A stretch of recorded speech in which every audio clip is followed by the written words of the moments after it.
बिस्मिल्लाहिर्रहमानिर्रहीम अस्सलाम वालेकुम। आज का हमारा टॉपिक है इक्विटी एक्ट्स इन पर्सोनम। तो चल के देखते हैं कि इसका क्या मतलब है। ओके जी, basically equity acts in personam जैसा कि हमें नाम से पता चल रहा है कि बेसिकली इस मैक्सिम का मतलब हम ये लेंगे कि जहाँ पर भी कोई भी रेमेडी या आप कह लें कि कोई भी कोर्ट का ऑर्डर वो जब एक्ट अपॉन होता है तो वो बेसिकली किसी भी एक स्पेसिफिक पर्सन के खिलाफ ऑपरेटेबल होगा। यानी कि कोर्ट की ये कोशिश होगी, इक्विटी कोर्ट की, कि वो किसी एक स्पेसिफाइड पर्सन की जो उसका कॉन्शियंस है उसको वो बाउंड कर ले, यानी कि उसको वो एक्ट अपॉन करने के लिए कहे।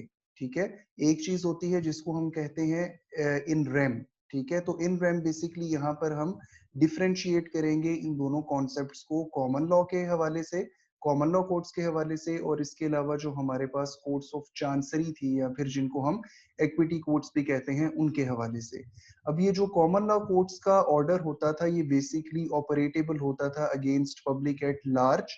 और वही जो उनका सिस्टम था कि भाई पहले अगर एक केस हो गया तो बाद में जो भी सिचुएशन अराइज होगी उसको उसी तरीके से डील किया जाएगा। तो वहां पर हमारे पास एक इन रेम कॉन्सेप्ट आ जाता था जिसको हम कहते हैं which is operable against public at large. जबकि यहाँ पर इक्विटी एक्ट्स इन पर्सोनम का मतलब है कि इक्विटी एक स्पेसिफाइड पर्सन को वो बाउंड करेगी और वो जो केस होगा वो ऑपरेटेबल होगा अगेंस्ट दैट स्पेसिफाइड पर्सन के जिसके खिलाफ कोर्ट ने ऑर्डर किया है। तो इसको हम पढ़ लेते हैं, साथ साथ हम इसको एक्सप्लेन करने की कोशिश करेंगे। तो कहते हैं this is a maxim that governs how equity is administered in law. कि एडमिनिस्ट्रेशन कैसे होती है, यानी कि जब आपने रेमेडी देनी है किसी भी बंदे को तो उसका प्रोसीजर क्या होगा, उसका तरीकेकार क्या होगा, उस रेमेडी को एग्जीक्यूट कैसे किया जाएगा। ठीक है, यानी कि यहाँ पर हम एग्जीक्यूशन की भी बात करेंगे। एक जब भी कोई केस अराइज होता है तो एक स्टेज होती है कि जहां पर कोर्ट उसका फैसला सुनाती है, डिक्री इशू करती है। अब उसके बाद एक दूसरी स्टेज होती है जिसको एग्जीक्यूशन स्टेज कहते हैं। मेनली कोई भी डिक्री वो आपको रेमेडी तब तक नहीं देती जब तक उस डिक्री की एग्जीक्यूशन नहीं हो जाती। तो हमारा जो कोड ऑफ सिविल प्रोसीजर है उसके अंदर जो मोस्ट लेंथी चैप्टर है, लेंथीएस्ट चैप्टर, वो एग्जीक्यूशन से ही रिलेटेड है। सबसे टेक्निकल चीज किसी भी सिविल केस में वो एग्जीक्यूशन ही होती है। तो यहाँ पर ये जो मैक्सिम है ये गवर्न करेगा कि बेसिकली इक्विटी एडमिनिस्टर कैसे की जाती है लॉ में। To act in personam means it acts upon a person conscience. ठीक है, अच्छा, अब इसके अंदर एक चीज आ जाती है कि प्रॉपर्टी के हवाले से इसको हम देखेंगे और एक चीज आ जाती है उस पर्सन के हवाले से। जब हम कॉन्शियंस की बात करेंगे तो फिर हम सब्जेक्ट मैटर को नहीं देखेंगे। हम ये नहीं देखेंगे कि सब्जेक्ट मैटर के ऊपर कोर्ट की जुरिस्डिक्शन है या नहीं है, बल्कि हम ये देखेंगे कि वो बंदा जिसके अगेंस्ट वो कोर्ट ऑर्डर इशू कर रही है, ठीक है, तो वो कोर्ट की जुरिस्डिक्शन में मौजूद है या नहीं है, या जो प्लेंटिफ है वो कोर्ट की जुरिस्डिक्शन में मौजूद है या नहीं है। ठीक है, तो यहीं पर यहाँ पर यही लिखा हुआ है कि this is as opposed to acting in rem which is a characteristic of common law where it acts upon the property that is subject to the suit। अब यहाँ पर बेसिकली बात ये है कि नॉर्मली जो हमारे मुल्क में भी अभी कॉन्सेप्ट है कि इमूवेबल प्रॉपर्टी जहां पर होती है जिस कोर्ट की जुरिस्डिक्शन में, आप केस वहीं पर फाइल करते हैं।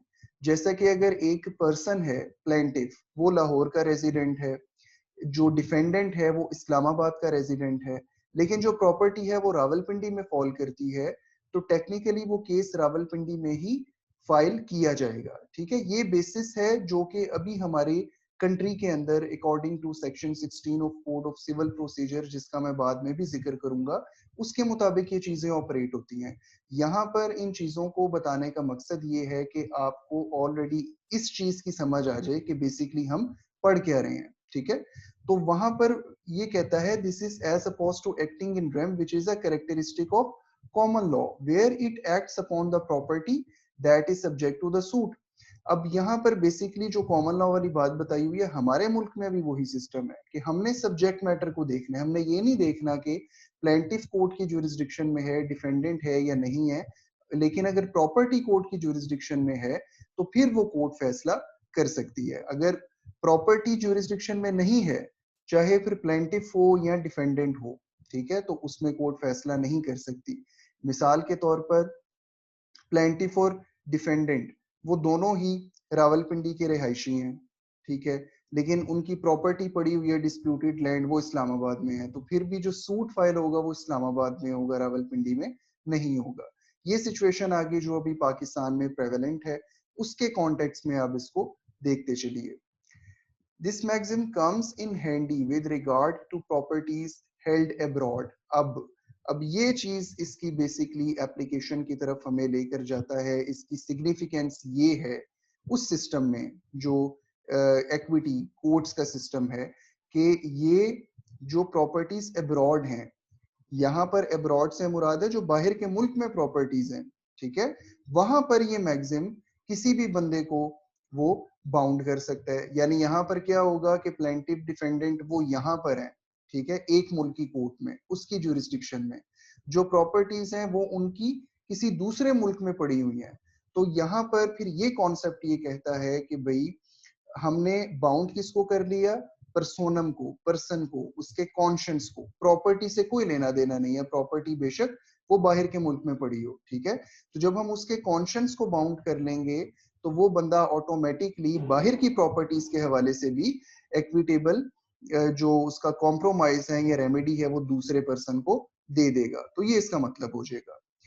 The subjects most contested under this maxim include trusts and mortgages. तो ट्रस्ट वगैरह जहां पर किसी कोई प्रॉपर्टी है, ठीक है, वो ट्रस्ट प्रॉपर्टी है, उसके जो बेनिफिशरीज हैं वो कहीं और हैं, ट्रस्टीज कहीं और है, वो प्रॉपर्टी किसी और ज्यूरिसडिक्शन में है।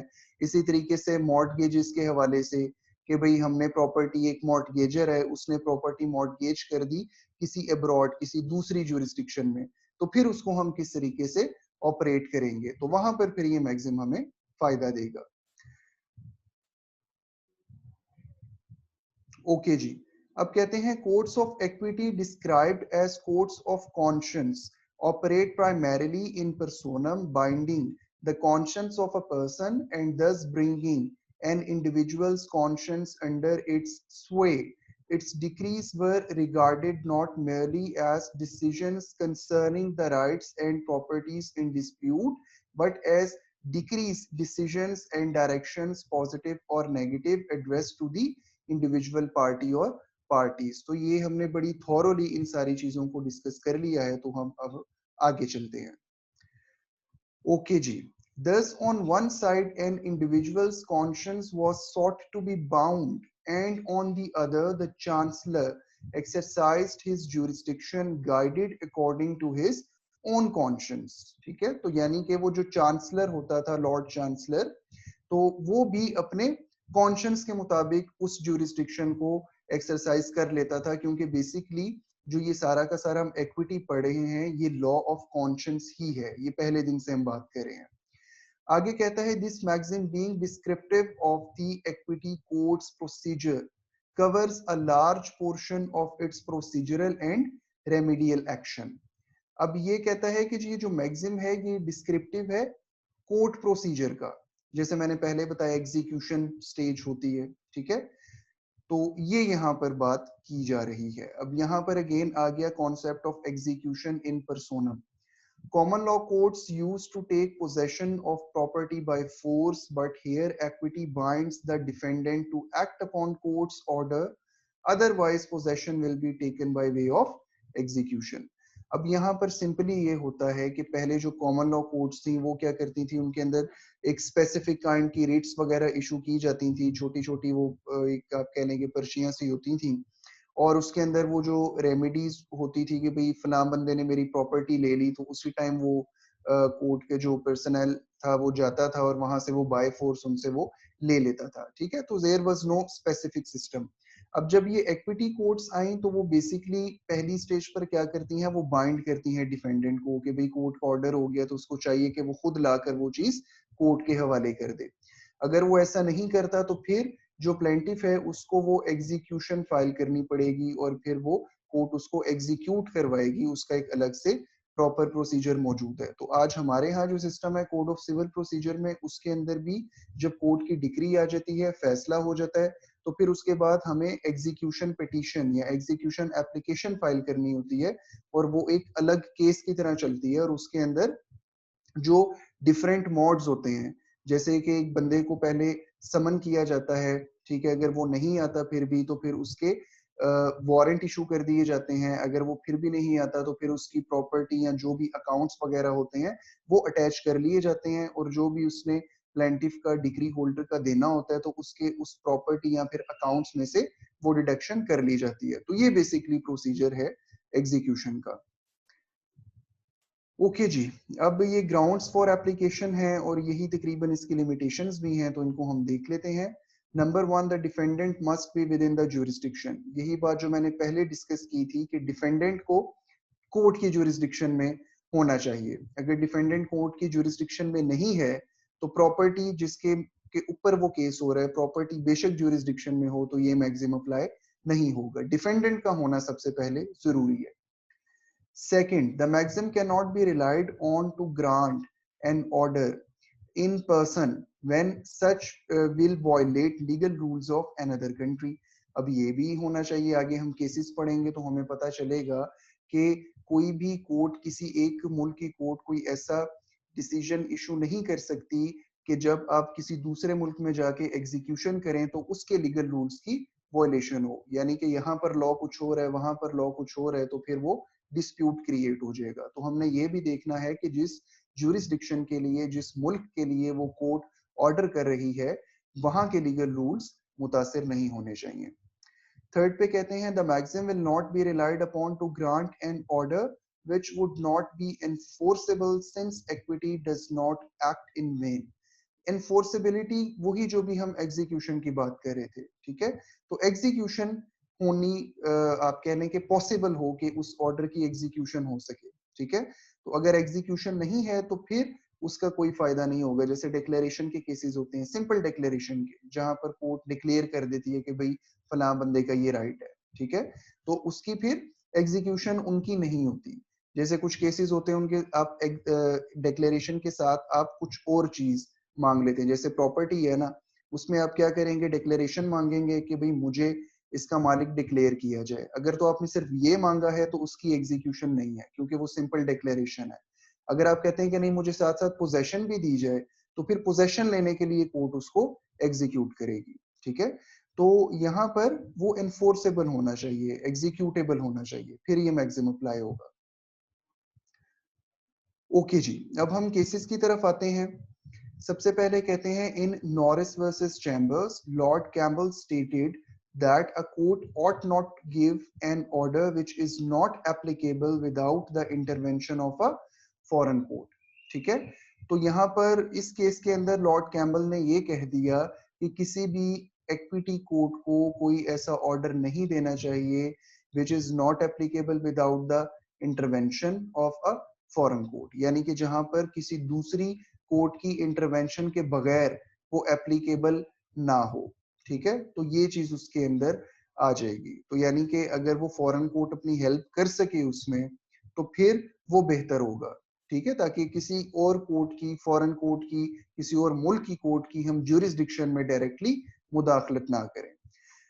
Okay, as it would be considered brutum fulmen an empty threat, ठीक है, यानी कि एक एम्प्टी थ्रेट होगा। यानी कि जब आप एग्जीक्यूशन करवाते हैं तो अब यहाँ से तो आप लोग नहीं भेजेंगे एग्जीक्यूशन के लिए, यहाँ वाले जजेस तो नहीं जाएंगे। एग्जीक्यूशन तो होगी उस दूसरी कंट्री में जाके जहां पर वो प्रॉपर्टी पड़ी हुई है, जहां पर वो लैंड पड़ी हुई है। तो इस वजह से आपने ये भी देखना है कि वहां के लोग भी आपको हेल्प आउट कर सकें और वहां के लीगल रूल्स वॉयलेट ना हो, ठीक है। वरना फिर ये एम्प्टी थ्रेट होगा, इसका फायदा कोई नहीं है अगर एग्जीक्यूशन नहीं होगी तो। Similarly, a court should not give an order if it will be seen to violate the legal rules of another country. तो ये बात हम कर चुके हैं।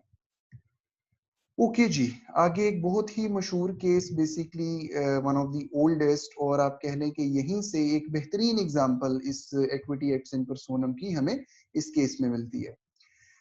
कहते हैं the case of Penn versus Lord Baltimore 1750 का केस है, regards an order of specific performance. Specific performance हम पहले पढ़ चुके हैं, जहां पर एक कॉन्ट्रैक्टिंग पार्टी कहती है कि जी जो मॉनेटरी आप कह लें कंपनसेशन है वो एडिक्वेट रिलीफ नहीं है मेरे लिए, तो जो भी इन्होंने मेरे से कॉन्ट्रैक्ट किया था मुझे पैसे नहीं चाहिए, इन्होंने जो कॉन्ट्रैक्ट किया था ये कॉन्ट्रैक्ट पूरा करें। ठीक है, तो यहाँ पर यही हुआ कि specific performance granted to the plaintiff who brought a boundary dispute case to an English court, yet the land was in Baltimore Maryland in the USA. अब ये वही बात जो हम शुरू से डिस्कस करते आ रहे हैं कि बंदा वो इंग्लैंड में था, डिफेंडेंट इंग्लैंड में था, प्लेंटिफ भी डेफिनेटली इंग्लैंड में था। अब वो एक केस ले आया इंग्लिश इक्विटी कोर्ट में, उनका कुछ डिस्प्यूट था उन दोनों पार्टीज का रिलेटेड टू अ लैंड, लेकिन लैंड कहां पर सिचुएटेड थी? बाल्टीमोर मैरीलैंड स्टेट है यूएसए की, यूएसए में। The parties to the dispute were English and both lived in England. अब वो दोनों पार्टीज इंग्लैंड में रहती थी, लैंड उधर अमेरिका में थी, तो बेसिकली यहाँ पर डिफेंडेंट के कॉन्शियंस को कोर्ट ने बाउंड कर लिया, जबकि प्रॉपर्टी अब्रॉड थी, तो ये सिचुएशन इसमें आ जाएगी। उसके बाद कहते हैं इन एविंग वर्सेस और एविंग 1883 में a man died while domiciled in Scotland. ठीक है, स्कॉटलैंड का रिहायशी था। Some of the executors of estate were in England. ठीक है, और कुछ जो उसके एग्जीक्यूटर्स थे कुछ उधर स्कॉटलैंड में ही थे, और कुछ एग्जीक्यूटर्स उसकी स्टेट के जिन्होंने इसको डिस्ट्रीब्यूट करना था उसकी प्रॉपर्टी को मरने के बाद, वो इंग्लैंड में थे। It was held that administration of a state could begin in England as equity acts in personam. क्यों? क्योंकि एग्जीक्यूटर्स के आप कह लें कि वो डिफेंडेंट होंगे उस केस में, या फिर वो बाउंड होंगे, तो एग्जीक्यूटर्स को कोर्ट बाउंड कर सकती थी क्योंकि एग्जीक्यूटर्स इंग्लैंड में मौजूद थे। ठीक है, जबकि जो बंदा मरा और उसकी स्टेट वो स्कॉटलैंड में थी, तो ये इसमें सिचुएशन है। ओके, उसके अलावा एक और केस है हमारे पास, Richard West and Partners Inverness Limited versus Dick 1969। Here, an Englishman undertook to buy property from the plaintiffs in Scotland. ठीक है, अब क्या हो गया जी? प्लेंटिफ स्कॉटलैंड में है, डिफेंडेंट कहां पर है? इंग्लैंड में, Englishman. He paid the deposit and asked the plaintiff solicitors to represent him. उसने क्या किया कि बयाना वगैरह दे दिया, ठीक है, उन प्लेंटिफ्स को स्कॉटलैंड में। After a while, he realized that the building plan was going to cost him more than he anticipated. अब बाद में उसको लगा कि नहीं, मैं तो ये घाटे का सौदा कर बैठूं, मुझे तो नुकसान होगा, ठीक है, तो मैं ये कॉन्ट्रैक्ट ना खत्म कर देता हूँ। He tried to withdraw. उसने सोचा कि मैं ये कॉन्ट्रैक्ट से विड्रॉ कर लूं, but the plaintiffs refused and sued him for specific performance. तो प्लेंटिफ्स ने क्या कहा कि नहीं भाई, अब तो कॉन्ट्रैक्ट हो चुका है, ठीक है, हम तो पता नहीं क्या क्या कर चुके हैं उसके फर्दरेंस में, तो इस वजह से हम अब आपको बैक आउट नहीं करने देंगे। ठीक है, तो उन्होंने स्पेसिफिक परफॉर्मेंस का सूट फाइल कर दिया। The judge said he had jurisdiction to grant the equitable remedy. ठीक है, तो जज ने क्या कहा कि equitable remedy वो ग्रांट कर सकता है। ठीक है, और अब इसमें रिमेंबर रखने, याद रखने वाली बात, इंग्लिश मैन डिफेंडेंट था, ठीक है, और इंग्लैंड की कोर्ट के अंदर ये फिर केस किया गया। ओके, लिमिटेशंस जो हम पहले भी तकरीबन पढ़ चुके हैं, तकरीबन वही चीज है ये। The defendant has to be within the jurisdiction of the court. अगर डिफेंडेंट ज्यूरिसडिक्शन में नहीं है तो अप्लाई नहीं होगा। The order must not violate the legal rules of another country, इसको भी हम डिस्कस कर चुके हैं। The order given must be capable of being executed without intervention of a foreign court. ठीक है, अब यहाँ पर भी यही चीज आ जाएगी, जो ऑर्डर किया गया है, ठीक है, वो इस तरीके से एग्जीक्यूट हो सके कि फॉरेन कोर्ट के उसके अंदर लीगल रूल्स भी वॉयलेट ना हो, ठीक है, और वहां पर उस कोर्ट की इंटरवेंशन भी एज सच ना हो। ठीक है, डायरेक्ट इंटरवेंशन अगर उस कोर्ट की होगी तो इसका मतलब क्या होगा कि वो कोर्ट भी फिर अपनी ज्यूरिसडिक्शन को एक्सरसाइज कर लेगी, तो फिर ये कॉन्करेंट ज्यूरिसडिक्शन हो जाएगी, जो कि आप कह लें कि जो नॉर्म्स हैं लॉ के उसके खिलाफ चीज आ जाएगी। तो ज्यूरिसडिक्शन कॉन्करेंट नहीं होनी चाहिए, वो कोर्ट सिर्फ उस हद तक उसको हेल्प आउट कर सकेगी कि उसके अंदर वो एग्जीक्यूट हो जाए। ठीक है, यहाँ पर हम इंटरवेंशन से ये मुराद लेंगे कि उस ज्यूरिसडिक्शन में, उस फैसले में इंटरवेंशन नहीं होनी चाहिए, डिसीजन में इंटरवेंशन नहीं होनी चाहिए। ओके जी, नाउ पोजीशन इन पाकिस्तान, इसको मैं ऑलरेडी थॉरोली डिस्कस कर चुका हूँ। अगेन इसको हम थोड़ा सा देख लेते हैं। बेसिकली जो हमारा कोड ऑफ सिविल प्रोसीजर है, जो बेसिकली सिविल केसेस का प्रोसीजर हमें बताता है, उसके सेक्शन 16 में क्लियरली लिखा हुआ है कि भाई जहां पर भी रिलेटेड टू इमूवेबल प्रॉपर्टी कोई भी डिस्प्यूट होगा, तो वो केस वहां पर फाइल होगा जहां पर वो इमूवेबल प्रॉपर्टी सिचुएट करती है। हम ये नहीं देखेंगे कि प्लेंटिफ कहाँ पे रहता है, हम ये नहीं देखेंगे डिफेंडेंट कहाँ पे रहता है, बल्कि हमने फिर इमूवेबल प्रॉपर्टी को देखना है। ऑलरेडी मैं मिसालें भी आप लोगों को दे चुका हूँ, वही आप यहाँ पर भी कोट कर सकते हैं। तो बेसिकली ये एप्लीकेबल पाकिस्तान में नहीं है ये मैक्सिम। अच्छा, अब यहाँ पर एक इंटरेस्टिंग चीज, जो सेक्शन 16 का क्लॉज सी है, उसके अंदर कुछ केसेस लिखे हुए हैं जो कि मॉर्टगेज से रिलेटेड हैं, रिडेम्पशन ऑफ मॉर्टगेज और फोरक्लोजर। रिडेम्पशन ऑफ मॉर्टगेज होता है जहां पर मॉर्टगेजर जो उसने पैसे लिए होते हैं मॉर्टगेजी से, वो पैसे वापस करता है और अपनी प्रॉपर्टी वापस ले लेता है, ये रिडेम्पशन होती है। फोरक्लोजर में जहां पर लोन लेने वाला वो पैसे वापस नहीं कर पाता, तो जो लोन देने वाला है वो क्या करेगा कि वो फिर उस प्रॉपर्टी को फोरक्लोजर के लिए, यानी वो फिर उसकी मिल्कियत में चली जाएगी। ठीक है, अब वहां पर वो कहते हैं 16C में कि भाई ये एप्लीकेबल नहीं होगा। ये सॉरी, उस 16C में वो ये कहते हैं कि जो सेक्शन 16 की जनरल प्रोविजन है कि भाई इमूवेबल प्रॉपर्टी जहां पर होगी अब वहीं पे सूट फाइल करेंगे, इस केस में वो एप्लीकेबल नहीं है।